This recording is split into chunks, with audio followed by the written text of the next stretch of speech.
Guys, मैं दर्पण सिंह आज एक बार फिर से आ गया आप लोगों के सामने। आज मैं आप लोगों को बताने वाला हूँ कैरेक्टरिस्टिक्स ऑफ एन एटम।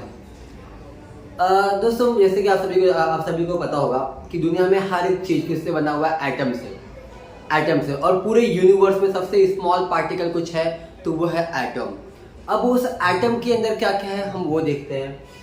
जैसे कि देखिए, हमारा एटम क्या है? ये एटम एक लड्डू की तरह एटम होता है और एटम के अंदर होता है न्यूक्लियस। क्या होता है? ये न्यूक्लियस।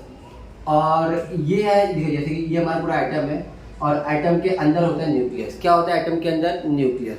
और न्यूक्लियस के अंदर क्या क्या होता है? प्रोटॉन और न्यूट्रॉन। न्यूक्लियस के अंदर होता है प्रोटॉन एंड न्यूट्रॉन होता है। अब और एटम के बाहर क्या होता है? यहाँ पे इलेक्ट्रॉन्स। क्या होते हैं यहाँ पे? इलेक्ट्रॉन्स होता है। और ये जो इलेक्ट्रॉन है, जो हमारा इलेक्ट्रॉन है वो किससे डिनोट करते हैं हम लोग? ई से। और प्रोटॉन PROTON, प्रोटॉन किससे लेते हैं हम लोग? P से। और न्यूट्रॉन किससे लेते हैं? न्यूट्रॉन है हमारा N से आता है। तो इलेक्ट्रॉन, प्रोटॉन और न्यूट्रॉन। इलेक्ट्रॉन होता है E से, प्रोटॉन होता है P से और न्यूट्रॉन होता है N से। जो इलेक्ट्रॉन जो है वो न्यूक्लियस के बाहर ऐसा अराउंड में गोला गोला घूमता रहता है।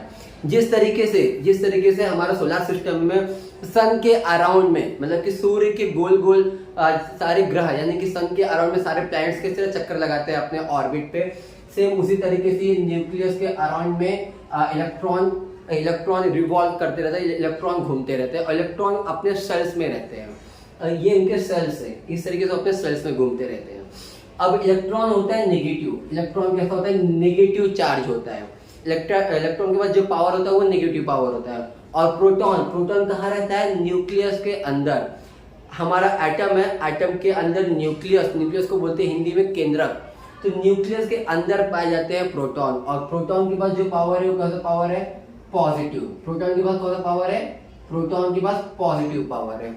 और जो न्यूट्रॉन है वो न्यूट्रॉन क्या है? न्यूट्रल है, ना ही पॉजिटिव है ना ही नेगेटिव। वो बोलते हैं भाई मुझे किसी से मतलब नहीं है। अब देखते हैं, तो ये हमने देख लिया प्रोटॉन, इलेक्ट्रॉन, न्यूट्रॉन। अब हम इसके थोड़े से कैरेक्टरिस्टिक्स देखिए। आप सभी को पता होगा, आप लोग जब पढ़ते हो बुक के अंदर, जब भी आप लोग केमिस्ट्री या साइंस जब पढ़ते हो आप लोग, तो वहाँ पे एटॉमिक नंबर और एटॉमिक मास नंबर आता है। तो हम लोग जब लेक्चर होता है तो हाँ बोलते, सब कुछ बोलते, पर हमें एक्चुअली पता ही नहीं होता एटॉमिक नंबर क्या है और एटॉमिक मास नंबर क्या है। तो अब हम वही देखते हैं एटॉमिक नंबर क्या होता है और एटॉमिक मास नंबर क्या होता है। और आगे मैं और भी एटम्स के बारे में और भी बहुत सारी चीजें बताने वाला हूँ, पर अभी स्टार्टिंग में ये दीजिए। अभी आपको इलेक्ट्रॉन समझ गया, प्रोटॉन समझ गया, न्यूट्रॉन समझ गया। अब मैं आपको इलेक्ट्रॉन प्रोटॉन के बारे में और भी कुछ बताने वाला हूँ। अभी यहाँ पर देखिए एटॉमिक नंबर। अभी ये एटॉमिक नंबर क्या होता है? और एटॉमिक नंबर को जो अभी हर चीज का एक सिंबल होता है।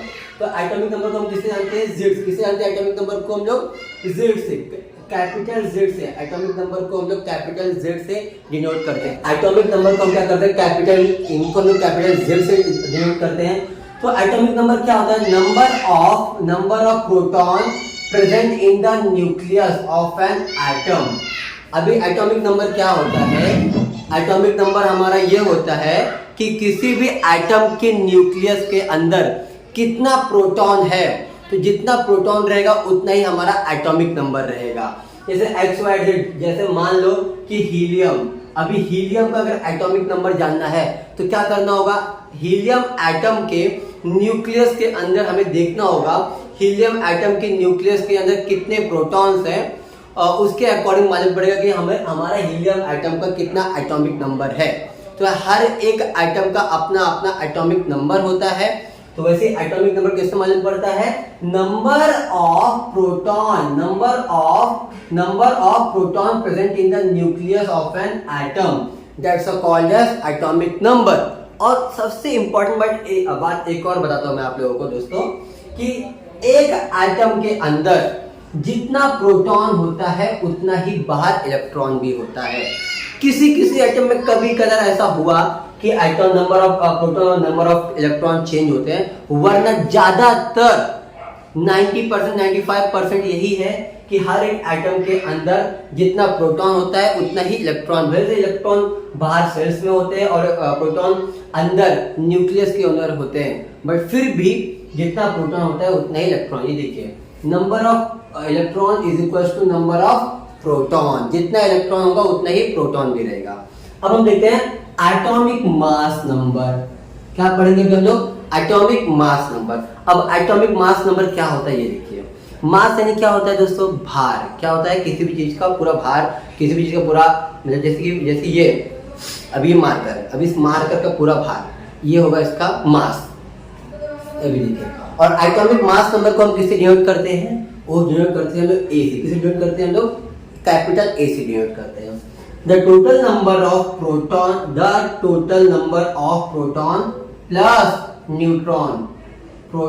Plus neutron is equal to atomic mass number. Atomic mass number क्या होता है? फिर से सुनो आप लोग। The total number of proton plus neutron is equal to atomic mass number. एक एटम के न्यूक्लियस के अंदर कितना प्रोटॉन और कितना न्यूट्रॉन है, दोनों को मिला करके बनता है एटॉमिक मास नंबर। समझा? Atomic mass number. देखिए फिर से नीचे लिखा होगा एटॉमिक मास नंबर क्या है? Number of proton plus number of neutron, क्या है? प्लस। इन दोनों प्लस करने के बाद जितना बनता है वो होता है हमारा एटॉमिक मास नंबर। तो अभी जहां तक मेरा मानना है कि आप सभी को इतना समझाने के बाद समझ गया ही होगा। अगर किसी को कुछ नहीं भी समझा हो तो कमेंट सेक्शन में जरूर बोलिएगा। आपको मैं आगे इसके आगे और भी लगातार एटम के बारे में और भी बहुत सारी चीजें बताते रहूंगा। दोस्तों अगर वीडियो अगर आप लोगों को अच्छा लगा होगा तो लाइक शेयर सब्सक्राइब जरूर करें।